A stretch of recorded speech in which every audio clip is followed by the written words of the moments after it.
Y en esta parte del programa conversamos con el especialista Bartolomé Clavero, quien analiza los alcances y deficiencias en la ejecución de la consulta previa en el Perú.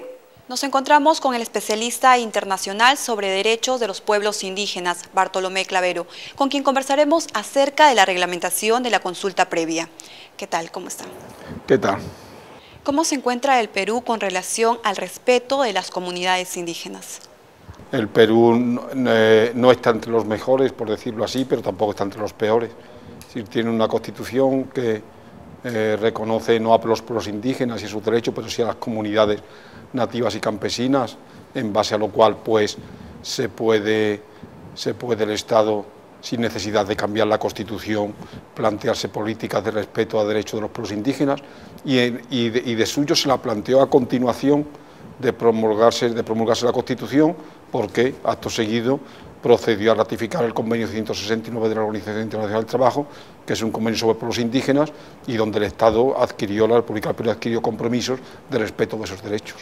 Usted mencionó que el Perú desde hace varios años ya no da la participación a estos pueblos indígenas, tampoco respeta sus derechos. ¿Cuáles son esos principales derechos que no son respetados? Sí, fundamentalmente el derecho a decidir sobre las prioridades de desarrollo, el derecho a ser consultados para cualquier actividad o cualquier medida, sea legislativa, administrativa, de concesiones empresariales, etcétera, que afecten a sus territorios, a sus recursos, o cualquier derecho, también a los derechos culturales de los pueblos indígenas.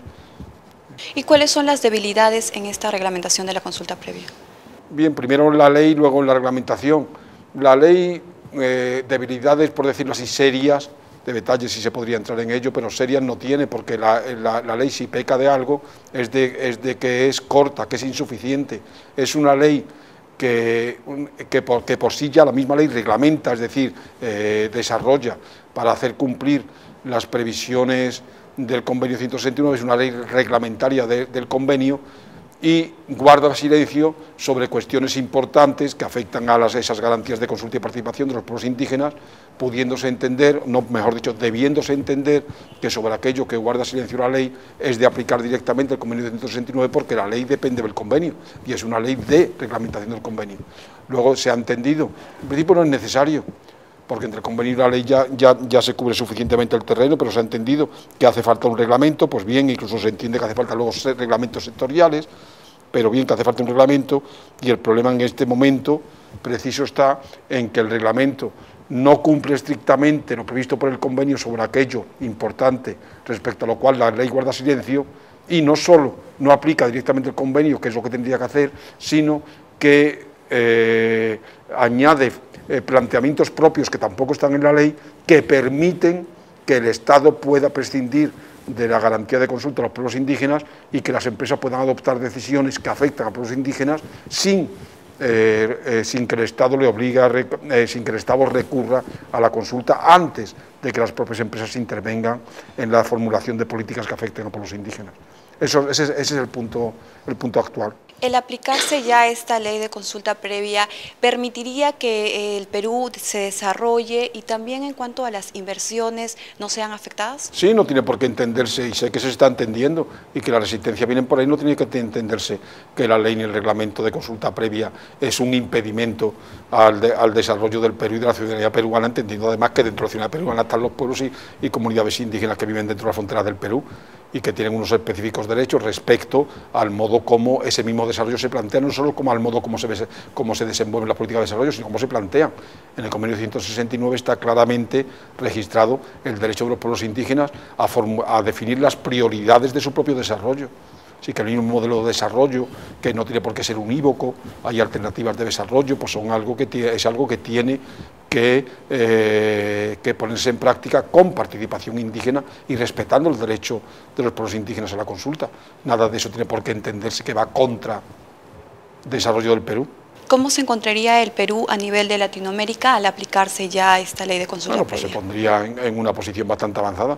Al fin y al cabo, el Perú, en los años 20, 30 del siglo pasado, fue un país bastante avanzado en el reconocimiento incluso constitucional y también con mucho desarrollo legislativo de las comunidades indígenas, de la propiedad comunitaria indígena, de derechos y garantías para las comunidades indígenas. El Perú, en un momento de la historia, estuvo muy avanzado y luego pues ha venido un rezago que ha sido serio, ¿no? En esta visita que usted tiene acá al Perú, va a participar en algunos talleres que se está trabajando, ¿no?, a favor de la reglamentación de la consulta previa. Coméntenos más con respecto a eso. Bueno, voy a participar en uno de los talleres que se desarrollará estos días, mañana y pasado, en la ciudad de Iquitos. Y voy a participar en términos de que las organizaciones indígenas me invitan a intervenir. Al fin y al cabo, estos talleres son partes de un proceso de evaluación interna por las organizaciones indígenas sobre la consulta y sobre el anteproyecto, el borrador de reglamento de consulta propuesto por el Viceministerio de Interculturalidad, y son las organizaciones indígenas quienes, por lo tanto, organizan la agenda, y a invitación de las organizaciones puede intervenir en Iquitos, ¿sí?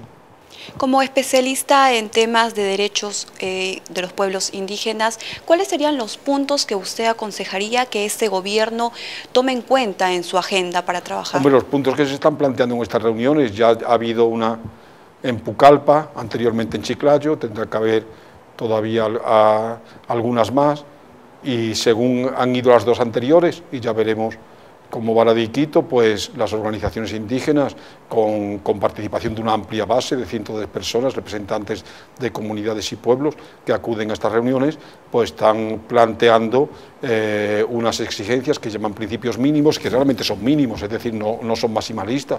Se está diciendo mucho, el reglamento es minimalista, los principios mínimos indígenas son maximalistas, ¿no? Son principios realmente mínimos que tienen que ver con el reconocimiento y la garantía de ese derecho respecto a las propias prioridades de desarrollo, respecto a la participación en las políticas que les afectan y respecto a la necesidad de que se consulte previamente, y previamente significa previamente a cualquier decisión que pueda afectarles, porque el reglamento en eso no está claro, para todo aquello que pueda repercutir en sus derechos, en sus intereses. Okay, gracias. Muchas gracias.